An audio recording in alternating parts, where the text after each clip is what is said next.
So are you ready to PR yourself?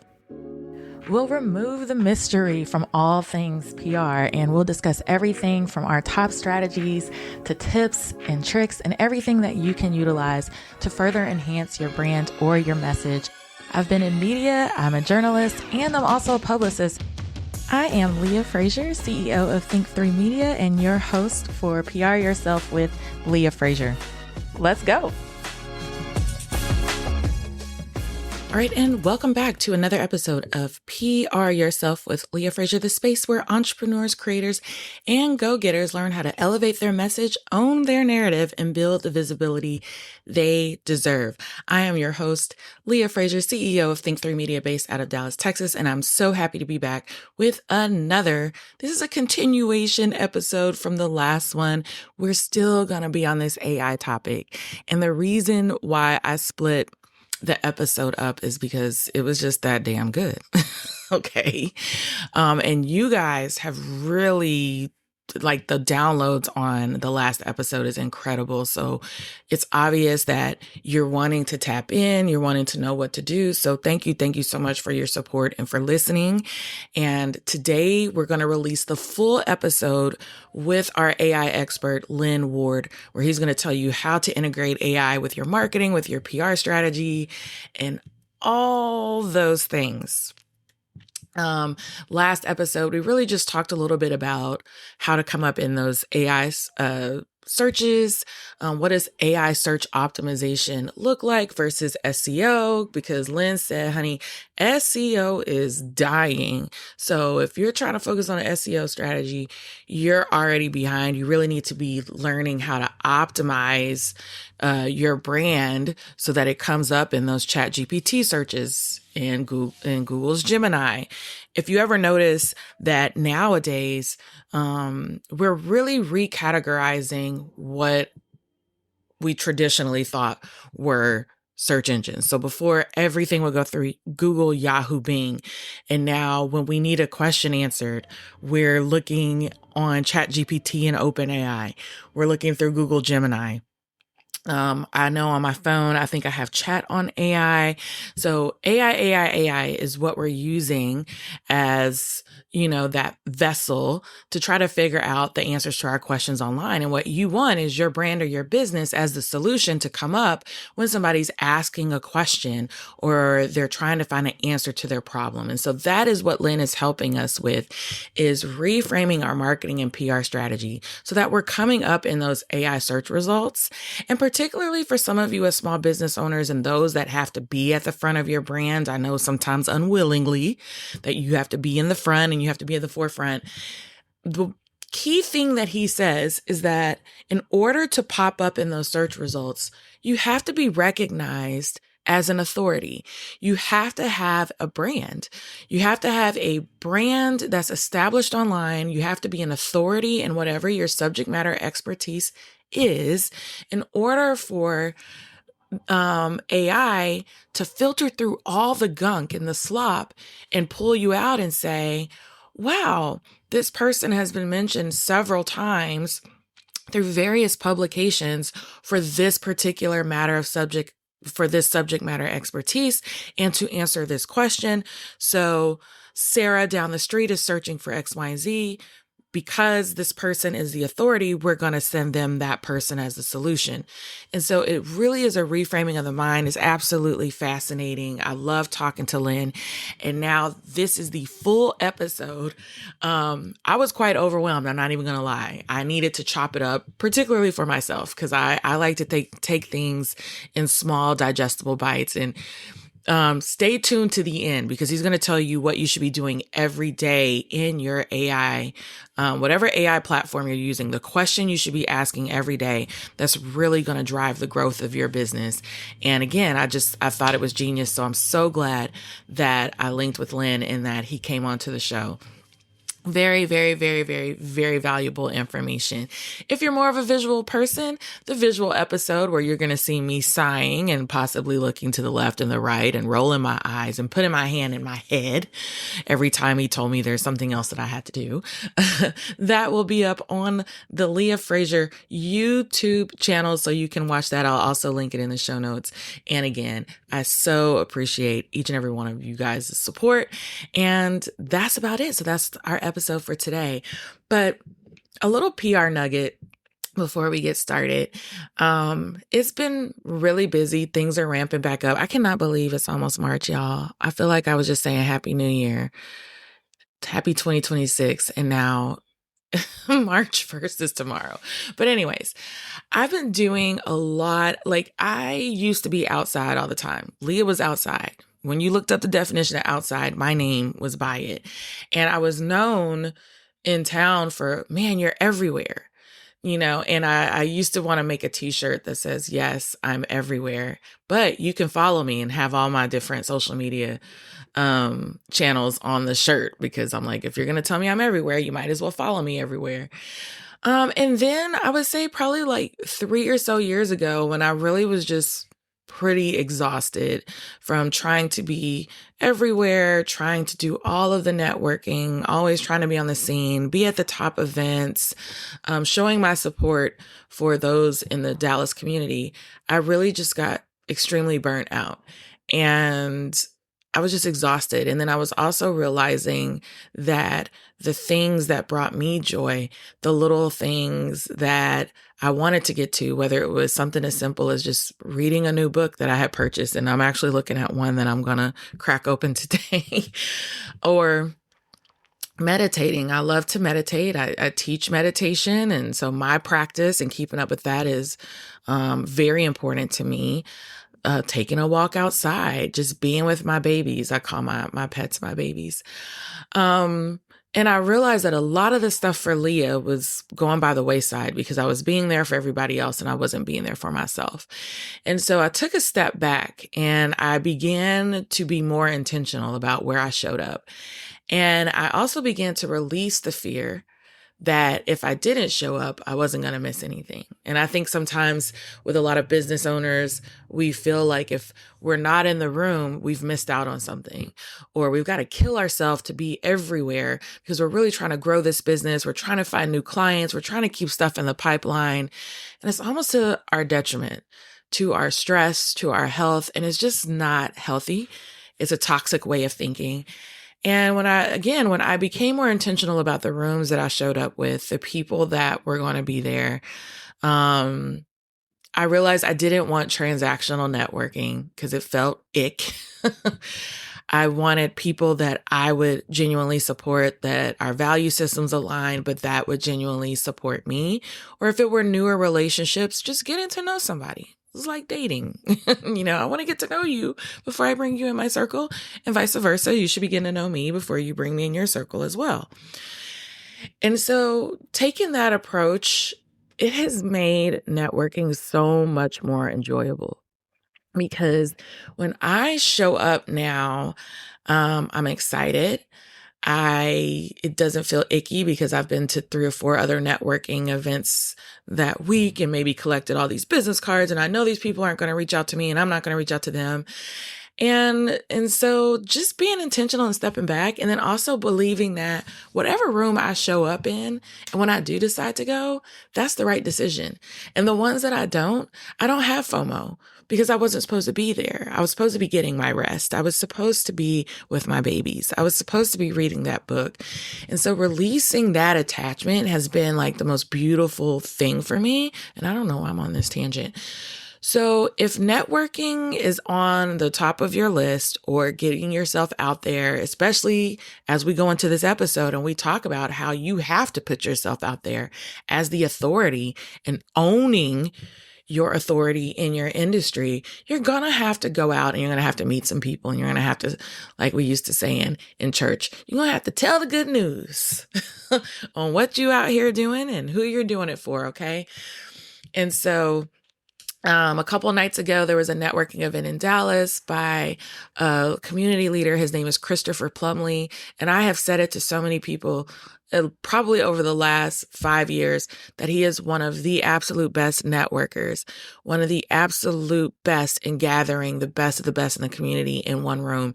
And his events are so good, everybody shows up. Like, there was a girl that changed her flight to get to his event to make sure that he was there. And we're there for about, I think, 3 hours, and he has guest speakers, and they're motivational, and they're like top leaders in the city. He had one of my friends speaking. She's handling marketing for FIFA World Cup. So he had her talking. He had Shaquan Lewis, who is the CEO of Crunch Fitness. I interviewed him and did a cover story and wrote a cover story on him for Southern Dallas Magazine. So finally got to meet him in person. And so again, these are the type of people that are in the room. Because who doesn't want to talk to my homegirl about FIFA and how you can get your business involved in World Cup with all the people that are coming to Dallas in June? Who wouldn't want to talk to someone like Shaquan, who used to be way up in the C-suite at Pizza Hut, and I forget all the other places. He's been so high up in some of these other corporations, and now he leads Crunch Fitness across the nation. Like, this is the type of rooms and energy that I want to be in. So the networking was top tier. I'm thinking about bringing Chris on the show because I think what he does is magical, and I do think what he does is very rare. And I don't get the ick factor when I'm at his events where people are like, okay, so what do you do? And you can see they're looking around to see who else they can talk to. It's like you get your 2 free drinks. I was sitting at a table. I was getting to know the young lady next to me because we were trying to figure out which cocktails we want. And for like 15 minutes, we just talked about the cocktail menu and vibed. And then it got into how we think we recognize one another. We had mutual friends. And then I found out she was a realtor and she had these event centers in Dallas. And then she looked at me and she's like, I think I know you.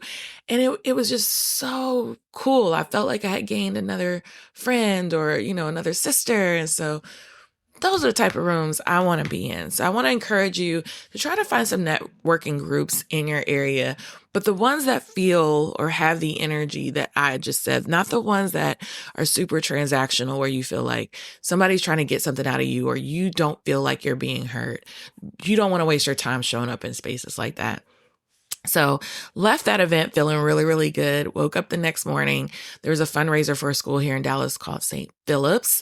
And St. Philip's, I'm going to do an episode on if you put on fundraisers, galas, and events, what you should be doing. I'm so sick of last minute events that y'all feel like a magical little fairy is going to come out of the sky and make all the people show up and make all the press and media show up. And you're going to get every single sponsor when you start planning 2 months ahead of time. That is impossible. That is not having good expectations. That is putting way too much stress on yourself. And frankly, it's just not good for business. But this particular school, every single year, the gala or the luncheon is top tier, sold out. We were at the Omni. They brought in Misty Copeland to speak to the kids in the audience about what it was like being literally the only Black woman in the trajectory of her career in ballet. And I was like one of 7 people that got to interview her. So I was really excited about that. Of course, I asked her a question related to transitioning out of ballet, but I wanted to know about this Met Gala that she's on the host committee for. What's that going to be like? Because Beyonce's co-chairing. So it's about to be a time. And I wanted to know about that. And she seemed very surprised that I knew about that, but I pay attention to everything online. And I was the only one that was there interviewing her that knew about that. And so somebody else was like, thanks for the alley-oop, Leah. I'm going to go ahead and piggyback off your Met Gala question. But again, that was another event where it was important for me to show up because I knew who was going to be there.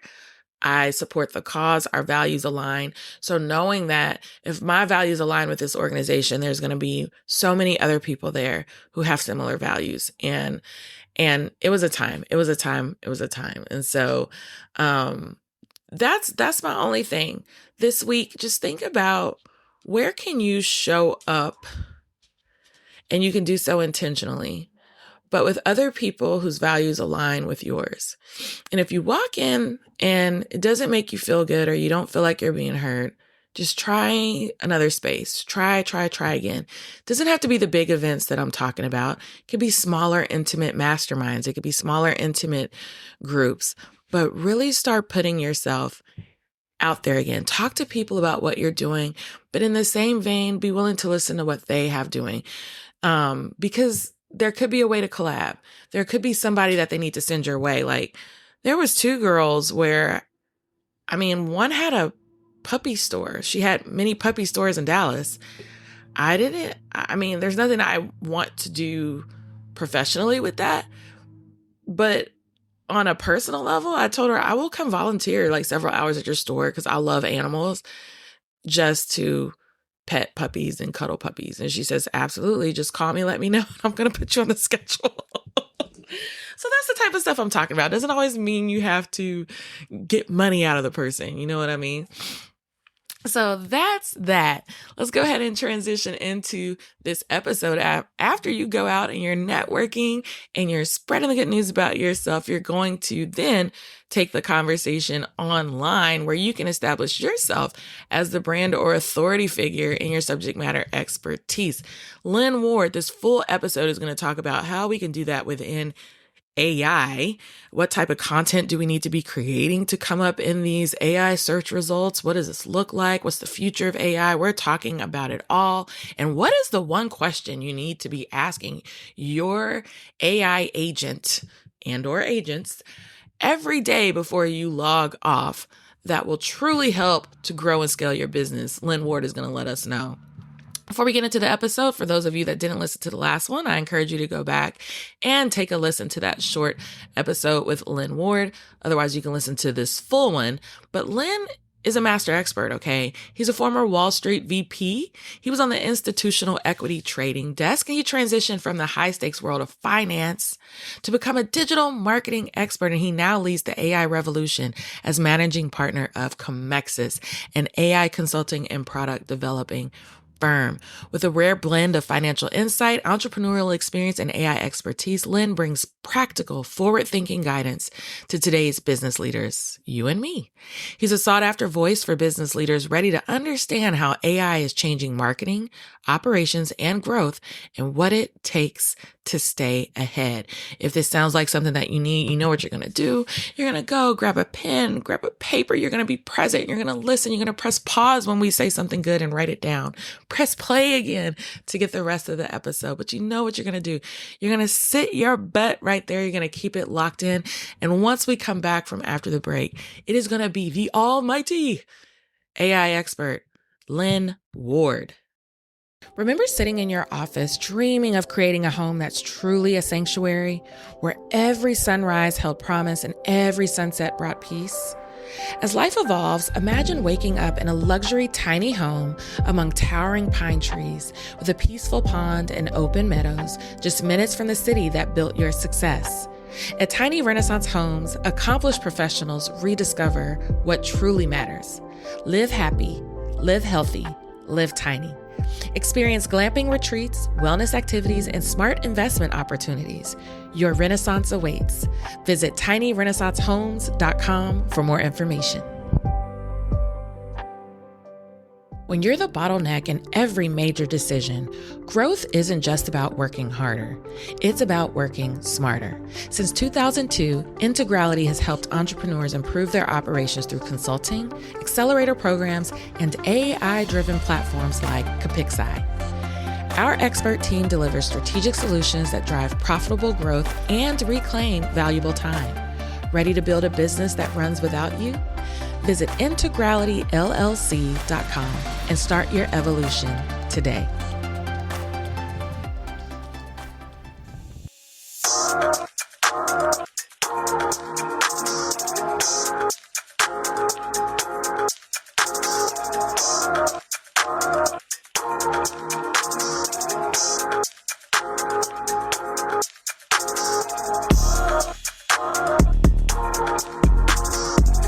Everyone, welcome back to another episode of PR Yourself with Leah Frazier.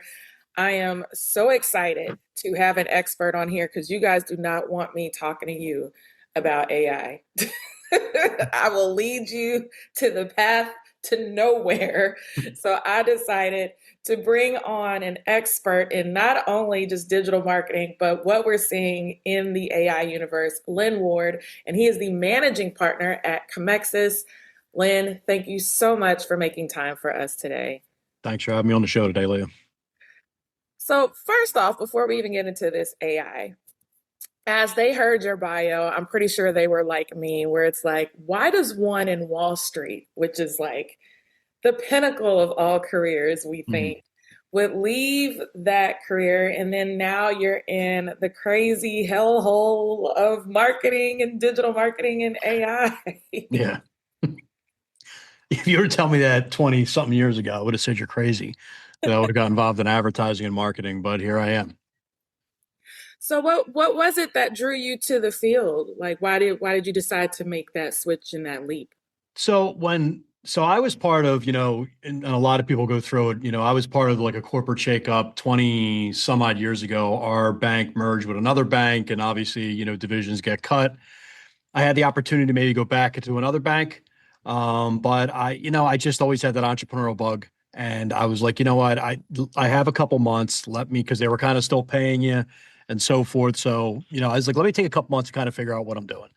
And I devised and came up with a business that I was like, let me give it a shot. So it was basically the very beginning of digital marketing. It was an e-commerce business all the way back in 2004. And what you realize really quickly is that you can't just open up a business online, even 22 years ago. You have to really put some kind of marketing behind it. And that's when I started kind of stumbling on terms like SEO, paid placement, and so forth, when a lot of people had no idea really what it was. Uh, so I kind of ran this e-commerce business probably for about, I guess, probably better part about 5, 6 years, and maybe a little less than that. And then you had the housing boom crisis that kind of went, and the events. What we were selling was high-end event tickets. So things think of like great seats for sporting events, Broadway shows, and so forth. People were not buying those types of events when they had to pay their mortgage. But what happened is I picked up a little bit of know-how in marketing, especially digital marketing. And I actually had a couple people contact me and say, how did you do that? How did you get the website on there? Because I'm thinking about doing it. And that's what happened. I just started hustling. I actually even went back to community college to learn a little bit of coding. I learned every single thing I possibly could about marketing. Look at Um, you, Lynn. yeah, and I and I started an agency, and I like to say that I was a freelancer. And what happened after that is I walked in one day and I had like 20 some odd employees. I don't even know how it happened. It just was like overnight. It was quick. I was truly part of that startup ramp up in the digital world. So if you kind of played your cards right, you were going to build something. Um, then so I ran that. Everything was fine. It was a full service agency. Then COVID hit. That kind of shook a lot of things up. And then I guess just kind of the portal where I am right here. I think over the last 4 or 5 years, AI has always been on our radar, but over the last 3 years, it's really gotten on our radar where we've moved from a complete traditional digital marketing firm to now we're really consulting heavily on AI for marketing, sales, customer service, and so forth. Wow, your story is incredible, and there's several things that I like about your story. The first being that you had this career shift, but you weren't too high on your horse to say, I'm going to go back and learn how to do these new things and learn how to code and learn SEO. I remember when I was taking small business administration classes for free, trying to learn the SEO Yeah. thing back in 2008 and before the all of the blogs and stuff, and so that really that's very impressive.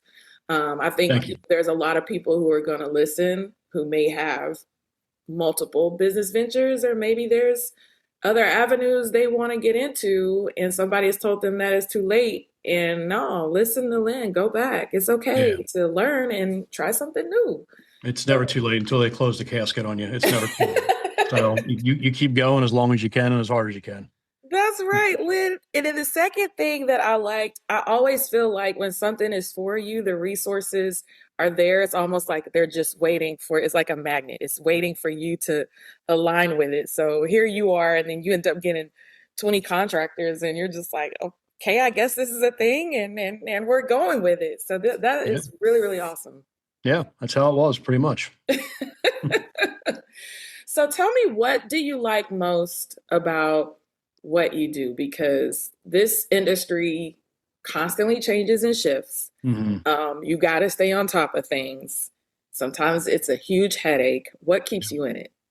Yeah, I mean, I think it's funny because I actually know a few people in the business who are burning out, and they're, I think at my age, when you've been in it this long, it's insanely competitive. PR, marketing, all of it, it's just so competitive right now. There's so many people in there, but the thing that really reignited my passion is definitely AI, and I think the thing that really keeps me in there and focused right now, where I kind of feel like it's a brand new career again, which it is the building of things and how fast you can build things for clients. And I do like that. And I actually, you know, them understanding the shift of we're moving away from search retrieve to solve my problem, and then me kind of going through, the process of this is how you solve people's problems. You have to completely rethink the way you're doing it. So I almost look at myself 20 some odd years ago when I started, and I feel like this is the same version, but 2.0, where it's a whole brand new shift. Because 20 some odd years ago, when you were talking about digital marketing, people couldn't even say SEO. Or they used to say CO, get me on Google or get me on Yahoo. They say actually get me on Yahoo years ago and Netscape. Um, so now it's the same thing. The same questions of what can I use? How does AI help my business? What can I do for AI in marketing? So it's basically the same layout. It's just different verbiage. But I think the answer to that question is definitely it's reignited my passion for marketing because now I'm not, and the people that have been doing marketing, you're not lost in this abyss of, and I'm not knocking anybody, but everybody in the world is trying to be a marketer and they all want to kind of do it. And I think it's great. But now it's like if you really have to understand marketing to really be able to implement that with AI. So I kind of have that new passion where I kind of feel like a young kid again in marketing. And I'm like, all right, I think I know how to do this. I'm going to help people out. So that's that. I guess that would be the best point I could give you. What did you see shift in the industry? Because I remember when it was first being introduced, the conversation online amongst many was like, "Oh my God, it's going to get rid of so many human jobs." And now I feel like it's totally flipped into the other direction where people use it for everything. I mean, I'm a professor, and I remember we were learning about SWOT analysis, and I said, before we try one on a business, let's try one on yourself, like a personal SWOT analysis. Yeah. So everybody just write down your strengths. And some of my students put their strengths or ask ChatGPT to I was like, why are you putting this? You do not need open AI Tell you how for good you your are. Yeah. strengths. But I mean, Yeah. people are using it now for everything. Or I guess we're no longer afraid of it, but what are you seeing? What shifts are you seeing? Yeah, I mean, if the shift, we in the marketing world, I think everybody who is in marketing, digital marketing, especially, you always heard that growing murmur of this is going to be, we're all going to get outsourced and this is all going to get automated. So, I mean, and this is, so even going back to like 2014, 2015, there was always conversations of there was marketing automation, which we all know about, but there was something behind it, which was AI. And you would start reading articles because people were testing it. And the first thing that really broke through was IBM Watson. I think it was the first time when people were like, what is this thing? What does it do? Um, but I noticed that shift, right around then because we did toy around with IBM Watson. We didn't like it, but we did walk away saying, if this thing can do what it thinks it's going to do, it's very powerful. But the thing that it was 3.5 years ago when ChatGPT was dropped. I think that's what the shift was. And the minute we got in and looked at it and how quick it came back with answers, and even though the answers 3.5 years ago were really bad, but right there as a marketer, you're like, all right, well, people are no longer going to read your blogs, watch your videos. You better be in a TikTok type mentality or Twitter type mentality, quick, fast, and give me an answer right away. We're moving there. So that was the shift. And I even was like, even going through things with my clients and talking to them about marketing and how they wanted things so quick and so fast. I'm like, see how you're talking to us right now is exactly what your customers are saying. So because you're just a reflection of your book, which is a famous line, you're a reflection of your customers. So you're doing the same thing you're doing. Ooh, Yeah, Lord, it's true. yes. So I didn't invent that line. I wish I could, but I did say, I'm like, your AI is going to play a major, major role, and we're here. So that was the shift I noticed. It was because even my customers, I was noticing they're using ChatGPT. So, like you said, with your students, you just got to drop the thing and say, all right, everyone's using it. It's just some people are a power user and some people are using it a little bit, and some people have their head in the sand, they're afraid of it. And I think those are the three avenues people are standing on right now. Wow, you that oof. Okay. Well, let's get into some small business marketing trends. Maybe Mhm. these are some things that we have heard, or, maybe you have some insider scoop. I'm going to start. I gave you this one already, but I'm going to start with this one because it's interesting to me. When YouTube's, I guess, CEO did his kind of download of what's coming in the pipeline for YouTube, and he was talking about their introduction of these AI digital twins. And it's not the first time we've heard of this, Mhm. but I'm thinking about this as for small businesses in marketing, especially those that have to produce so much content. What are your thoughts on having their AI as a part of the conversation, or like what are your thoughts on these digital twins of human beings? Well, I think there's going to be no way around it. It's going to be part of it. And and there's a lot of people when you hear podcasts or you read stuff, they're going to be part of the meetings. So, and the digital Woo! twin will be there. Yeah, it's scary. It really is. And it's not that hard to do, believe it or not. It's if you create a database and of all the blogs you've ever written, any journal, any notes, any past meetings, anything, because right now you're recording everything everybody is.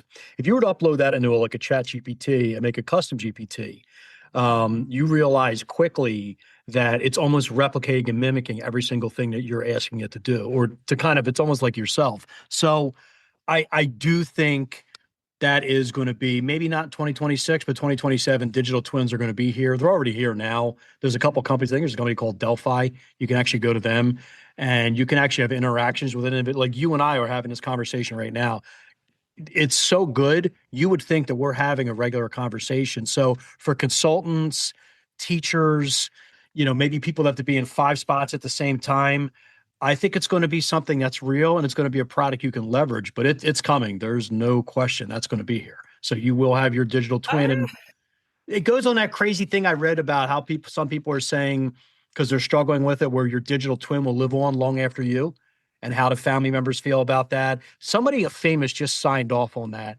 and there actually was are said you talking about the guy where they're gonna have his voice in like all the different languages and he made 900 something $1 million? There's somebody that it might be did this them. on Yeah, and my eyeballs, I was like, but this is where we're at. But then this is I'm a where we're former headed. attorney, and so Yeah. I'm thinking about IP. Yeah, oh yeah, no, we're here. You're like you're famous. You're whoever your favorite artist is for music is not going to pass away. They're going to continue to keep creating music, Oh wow. which is crazy. I don't know how we're going to be with that, but digital twins is a real thing, not sci-fi. It's going to be here, and it already exists. You can actually do it right now. The technology is good, not great, but it's good, but good enough where if you're a consultant, I would recommend building a repository and then having this talk over it.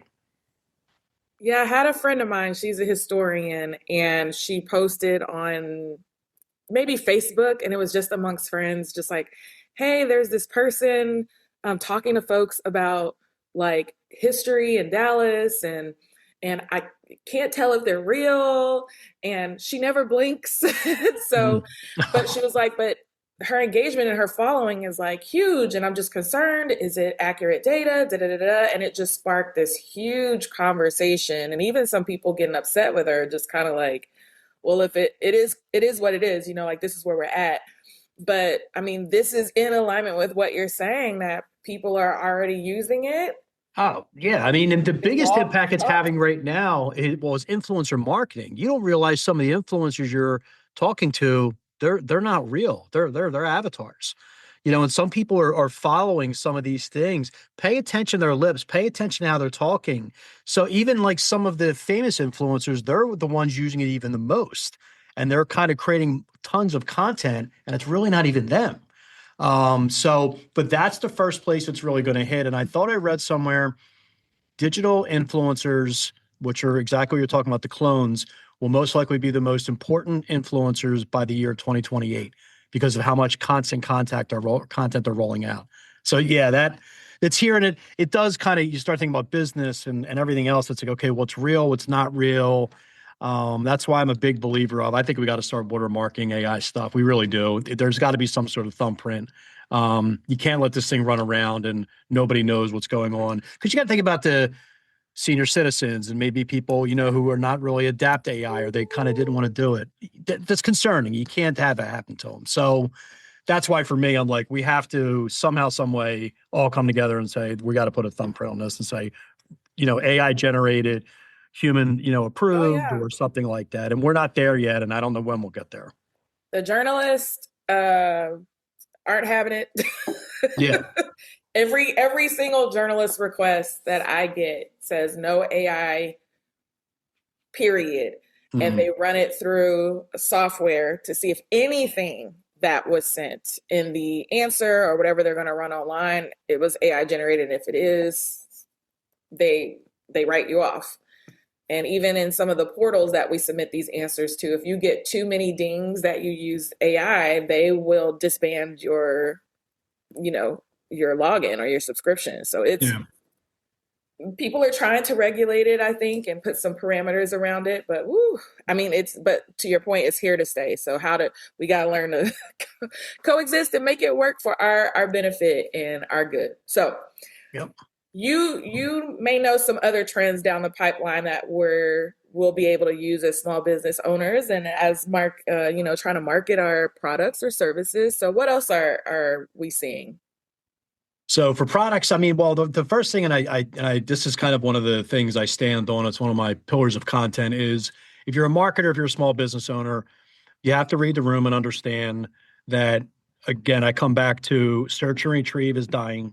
Again, you go to Google, you search for a product, you read all the links, and you then come up with an answer for yourself. That's still going to be here to a point, but as we grow with AI, as the younger generation who is now they've raised with AI, as they start becoming your buying public, you now have to pivot all of your content and all of your marketing into, how can I solve people's problems?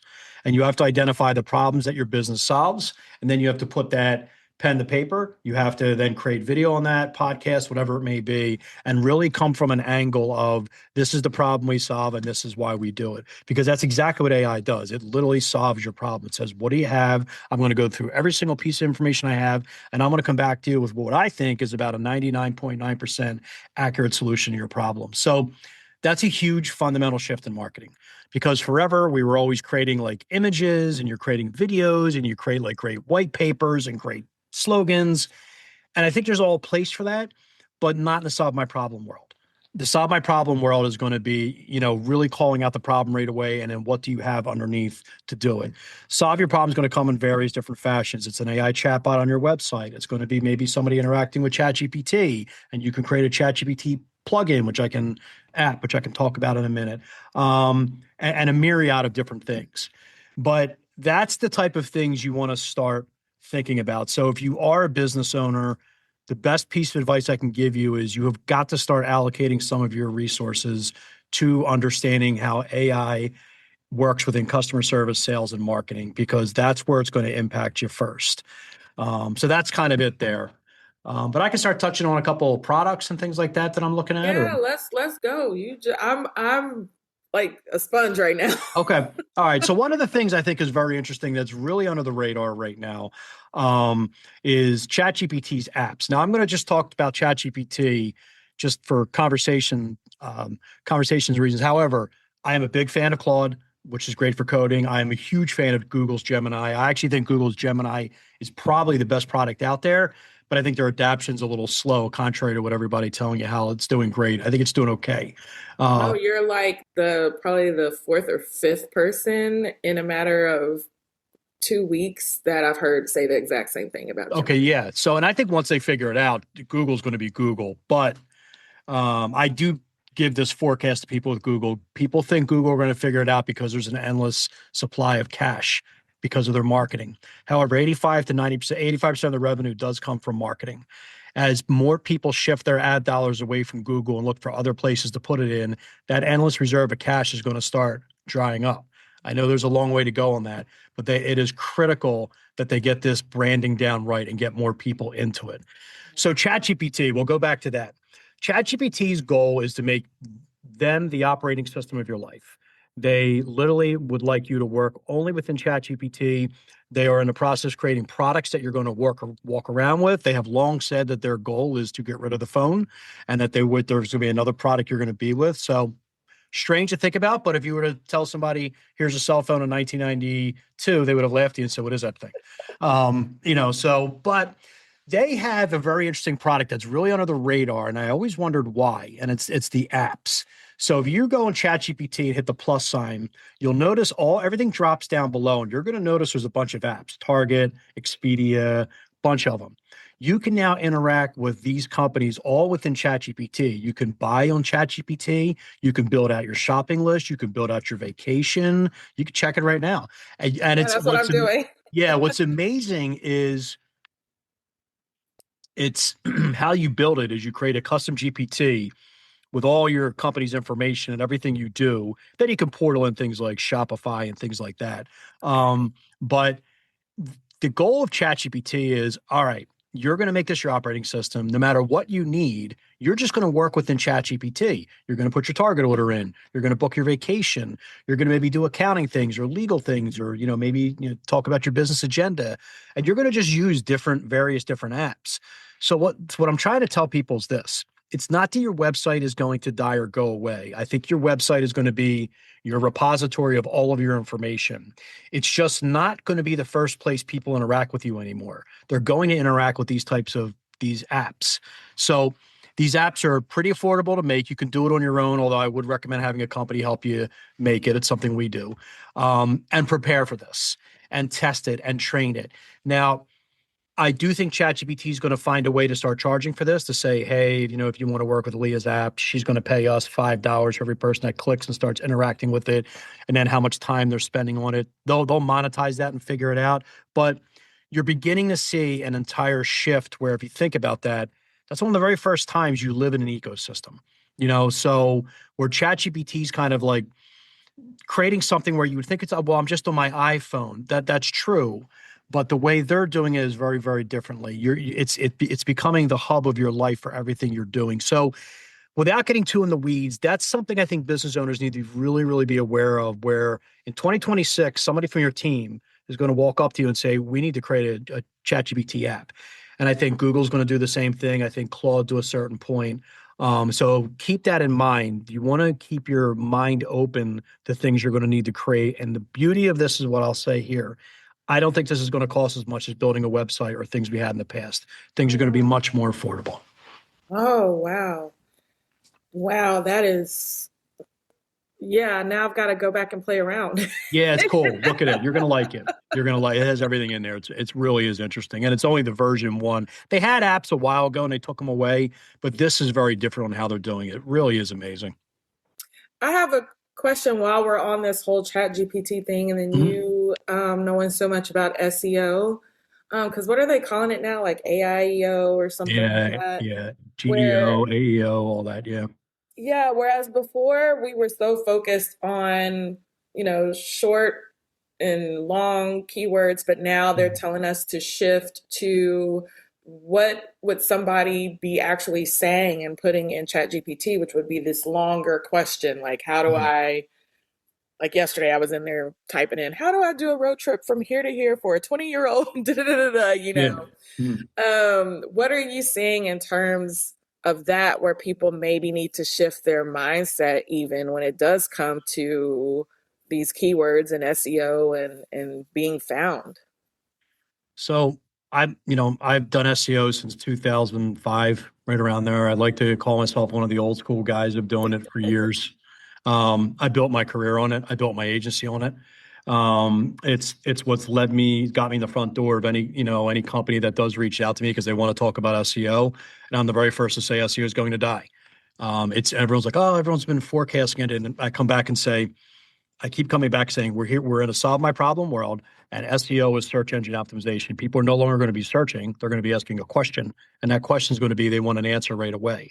So Mhm. SEO is always predicated on building great pieces of content that you could stack up together and then make your decision. And hopefully that content was just going to be within the website, right? So this blog leads to that blog leads to a Yeah. contact form. Yeah. That's going away because now you're going to be in ChatGPT and that's going to be pulling from a million different sources.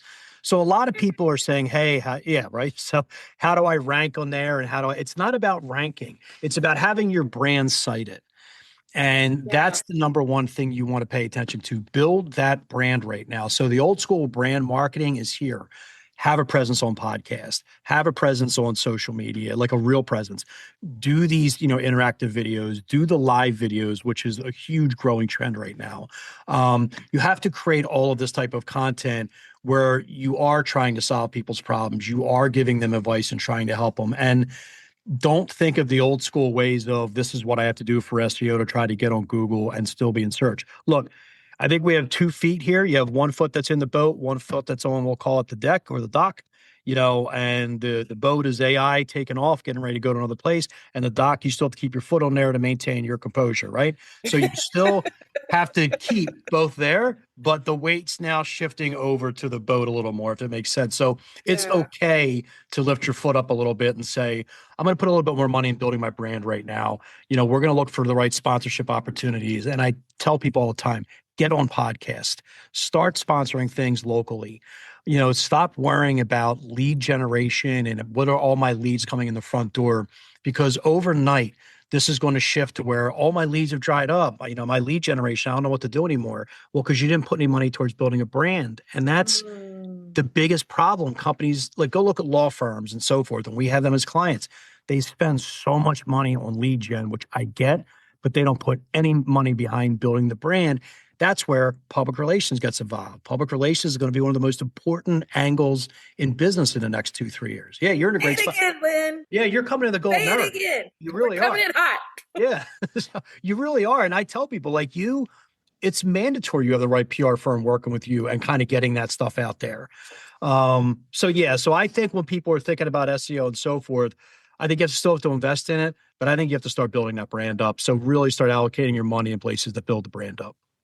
I'm so glad that you said that. There was somebody that reached out to me the other day, and it was a guy, or she knew a guy that wrote 2 books, and da da da da. And the conversation and the subject matter was literally top tier. I was like, this is actually going to go somewhere. I was like, but he hasn't established anything.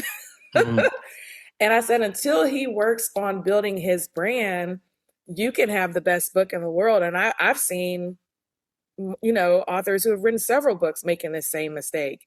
I was like, and especially where we are right now, I was like, it's not going anywhere. So I actually rerouted him to another firm that works just on that alone, because I'm like, you can't skip that and Yes. say, I want to go on a media tour. I can't do anything with that.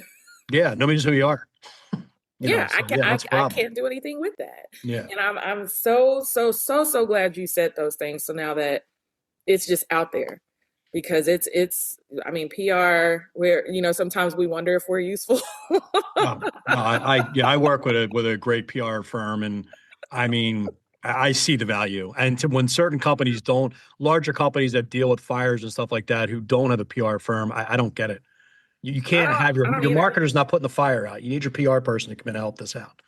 Oh yeah, I turned in a report yesterday, and I'm actually going to pat myself on the back. I won't name the client, but I had to turn in the report, and I was like, we had 62 pieces of coverage in less than a That's year. great. And I had to sit back and be like, but then I was thinking about the amount of work, and what they've invested in order to get that and to be at the Mhm. forefront, that then led to awards and recognition and being the top in what they do. And I'm just like, but it's important because it helps with searches and all those things. And so I was just like, wow, I don't understand. If you're doing it without, great.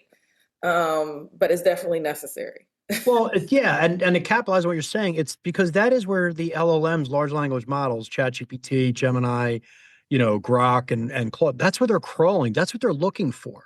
They're looking for you to be cited. They're looking, it is almost like the old school, way of SEO where you have to be an expert in your industry, right? That was always, so you had to get a backlink. So that was like the way to kind of start ranking for stuff, and then Google start ranking you. Okay, that's true to a point. So some of the game plan that we used in SEO is definitely going to play in the new AI world. But yeah, you do need to be cited. You do need to have the public relations, and brings me to the next point on the marketing that is very uncomfortable, I think, for a lot of business owners, especially business owners my age. Because you got to think about people in their 50s, 40s. They struggled with social media. They struggle with putting posts up. They struggle with pictures of themselves on there. We're a private, generation, just because of the way we were raised. And it was very weird for us to kind of do it. Where the generation after us, this is just what they were used to their whole lives. Well, we're now moving into a world which is even more invasive, and that is the TikTok, the Instagram world, where they're expecting multiple videos of you daily. They're expecting you to go on live. They're expecting all of this. They want it, and if they don't see it, you get some people like, I'm not doing that. You're going to be closed. Your business is literally going to close up because if you're getting away from, and that builds your brand, because if you're getting away from search engine optimization, you're getting away from less and less people not searching for a product. How they're interacting is their screen time and FaceTime with you on social media. And they don't want to see your quick little post. They want to see you talk. So whether that's small clips on, podcast or whatever it may be, even if you're just like something that really typically is not like, marketable, like, I don't really care about that, but they still want to hear you talk. They want to know who you are. And it's almost like you're building a digital relationship before you're committing to the individual. Yeah. And that's so the line we like to say, Comexis, is we're at the crossroads of AI and influencer marketing, and companies all sizes, small to large, have to embrace that. So hopefully that makes sense. That's kind of where I think the marketing No, world is right now. it makes a lot of sense. I guess my question with that is we see so much, being raised online about AI slop, is what Yeah, they're it's calling it. bad. And so if people are kind of participating in this engine to keep going, maybe using their AI digital twin to Mhm. help, how can they set themselves apart when there's so much being consumed and so much going into these pipelines? Like, it's almost scary to think, like, will I even stand out, or like, Yeah, it's no, just a lot. it really is. I mean, so it's almost like there's a couple of thoughts behind that. Number one, I think, we use the term, we like to use the term AI pilot. So no matter where AI goes, no matter what happens with it, you know, or the human race has seen, all kinds of changes that's happened from business, for the last however many thousands of years, right? But the humans are always involved. Even when we had the automations of factories and so forth, you still had, the foremans and so forth who were watching the factory. So what I'm trying to say is, if you monitor all the AI stuff that's coming out and make sure that you look at it and say, okay, that makes sense, and send it out, you're already ahead of 95% of the people out there with the slop, because you can quickly see the slop. And that's going to get old fast because humans are way too smart for that. They're looking at it. And if you're a brand that's just throwing slop out there and not even like reviewing it, you're going to get caught up in this cycle. They're like, oh, they're not even doing any of the work. They're letting AI work at all, which means, why am I paying you if AI is doing all the work? But that comes back to we'll come back to the influencer marketing. Like, well, how do I make my, imprint? What do I do? And that truly is like an influence. You have to build up your following. So much the same way as years ago, was like, I got to get more followers on social media, like Facebook and all that. You do need to get more views. You do need to have really good content, and you do really need to make sure that you are building up how many people are watching you. Yeah. Because I'll say this, the one thing that AI is going to do, it is going to level the field between Jenny, okay, we'll say Jenny and Mike, who just started a business, and they're going against like this behemoth of 10,000 people. Because of AI, what that behemoth doesn't realize, it's not the other behemoth that's their problem. It's Jenny and Mike. They're going to come from left field because of AI and because of influencer marketing, because they understand how the consumers are digesting stuff, and they're going to knock that company off. You're going to see more large companies fall over the next 2, 3 years by little smaller companies because they did not adapt. So keep that in mind when you're thinking like, I don't know how I'm going to adapt, and I'm never going to get over these big companies. you're going to see David and Goliath all over the place because they're just not going to know how to react. And this is going to be a country which we've been built on entrepreneurs, right? That's what we are. We employ them as people. Everyone's going to have a crack at entrepreneurship in the next 5 years, and hopefully you can take it. I think that's where we're headed. And I will say, Lynn, in the news industry, I have been telling them this for a long time. And now we're seeing a lot of news organizations either massive layoffs, shutting down. We just saw Sherry Shepherd's show got canceled yesterday. Kelly Clarkson walked away from her show. Mm-hmm. They're even presuming that there's another daytime talk show that's going to shut down by virtue of the fact that the journalists are now doing independent media, utilizing AI and live streams and all of these different methods and knocking out our traditional newsrooms, which I told their asses this was coming a long time ago. And they Yeah. told me, we don't have, it would take too much for us to regulate X, Y, and Z, Leah. And I'm like, yeah, but I'm just telling you, bloggers and the influencers are literally going to take your jobs. And Mm-hmm. now I'm seeing courses where journalists are teaching influencers journalism so that they can ethically report because they did take their jobs. Yeah. No, it's here. I agree. No, you're spot on right. It's funny because years ago, Comcast out of Philly, they started buying a bunch of the bloggers and buying all the micro influencers. Like they were buying the platforms. I don't know what happened to a lot of them. I know there was a couple of them for sports that did well. Philly's such a heavy sports town, but I mean, I don't even from like our national or from the Philadelphia region. If you're following about the Flyers, Eagles, Phillies, or Sixers, you're not even really the news. I'm not even looking at that. I'm looking at all the local guys, talking about stuff and so forth, which is literally the influencers and and like the micro news. So it is changing, and I tell people when they're concerned about, AI is going to wipe out all the jobs. You're right. They are going to wipe out all the jobs of all the behemoths of 10,000 and 100,000 employees. But what they're not going to do and what it is going to do is like we just talked about, it's going to give you the opportunity to be part of a 1 or 2 person team and potentially make a lot of money because it's going to be the great equalizer. And there's nothing wrong with that. There's nothing wrong with a lot of people working for themselves. I'm an entrepreneur.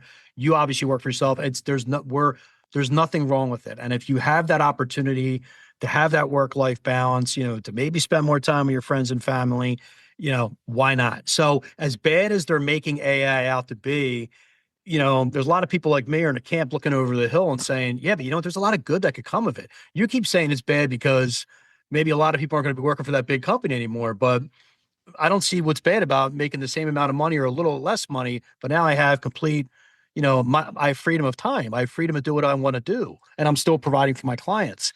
And I think that's where we're ultimately going to end up. But I do think it's going to be a bit of a rough road till we get there. I really do. Because right now, the misinformation about AI it's getting, I was talking to somebody today, it's hitting a fever pitch right now. Like some of the stuff, they're just making stuff up now. So, you know. Well, and this has been awesome. I know sometimes it's a lot to digest, especially when now folks are thinking like, okay, I gotta coexist with like a machine and all this. So they're gonna need a little time. But if Yeah. they were gonna do one thing after hearing you speak today, what is the one thing that they can apply to kind of soften the blow and get rocking and rolling? The best tip I can give people, and now I'm doing so much with AI and writing so much. I don't know if I stole this idea or if it is my idea. So if I stole it, I'm sorry. But if it is my idea, then it is my idea. And maybe people are doing it already. But the best thing that you can do is when you're done your day with ChatGPT, okay, or Gemini, go back in and ask it and say, what did I learn today? What was wrong today? And then tell me what we're going to need to maybe do tomorrow. Print that out, document it, or save it, or put it in your Google Drive or whatever. Every single day, never get up and walk away from AI and say what I learned today and what didn't I learn today and what's the takeaway. However, whatever variation you want to use of that, because now you're going to start stacking. AI is moving so quick, so fast that people's biggest things are, well, everything's changing. I don't know what to do. So long as you have that journal, stacking yourself all the way up. And at the end of the week, go in and read it. You're going to find yourself ramping up quicker and quicker and quicker. And AI is not going to get ahead of you. You're going to stay in lockstep with it the whole way.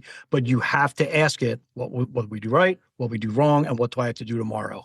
You keep doing that, and you're going to find yourself neck and neck with anybody out there in AI. That was amazing, Lynn. There you go. Like, we just need you on every episode. There you go. This, man, this discussion was so awesome. And then I know there's going to be people that's like, I don't want to do that. We just want to hire Lynn and his team. So how can people find you, get in touch with you, or follow your work? You could just go to commexis.com, commexis.com. You can fill out a contact form. I'm the one that handles all the contact forms. And then we're pretty active on social media, and we're pretty active on our blogs and resources. So even if you just want to join our mailing list, feel free. We send out a pretty good email that's not spammy once a month. That really kind of, how I talk today is pretty much what we put together and get out to clients. It's pretty good. Well, I'll definitely be signing up. Thank you for your time today, Lynn. This has been very eye-opening and very timely to have this conversation. And I definitely will be asking my Chat GPT today what I could do better and what it's learned and all that good stuff. And so I'm excited to implement that one step. So we really appreciate you. Anytime. Thanks for having me. All right. Chat soon. And there you have it, folks. Lynn, thank you so much for your time, your expertise, just your talent. Thank you for saying yes to leaving Wall Street so that we could be blessed with your marketing expertise. But if you guys like this episode and you know of somebody, maybe it's a colleague, maybe it's somebody you're going to meet at some of these networking events I've been talking about, where you're going to need to share this episode, I want you to go ahead and like it. I want you to leave us a review, and I also want you to share this episode out. This is the future. And actually, this is already here. So we're already a couple steps behind. But if you take what Lynn says to heart, you're going to be way ahead. And like he said in the episode, there's going to be smaller businesses that really hook themselves into this strategy. And they're going to far outperform some of the larger businesses that aren't getting it together. And that could be you. Again, thank you so much for tuning in. You can go to @PRYourselfPodcast on Instagram and shoot me a DM there. If there's any episodes or any questions you want us to answer on the show, you can also reach out to me on LinkedIn, the Leah Frazier. I am not catfishing in my profile picture, but I do have a little weave in there. But yes, you can go reach out to me on LinkedIn. Send me a message. Again, I want to know your episode suggestions or maybe some experts that you want me to try to get on the show. Your support means the world to me. Again, remember to like, comment, leave us a nice little review, share this episode out, follow us on all platforms, and I'll be back very soon with another power-packed episode. So what you're going to do is keep it locked in, and until next time.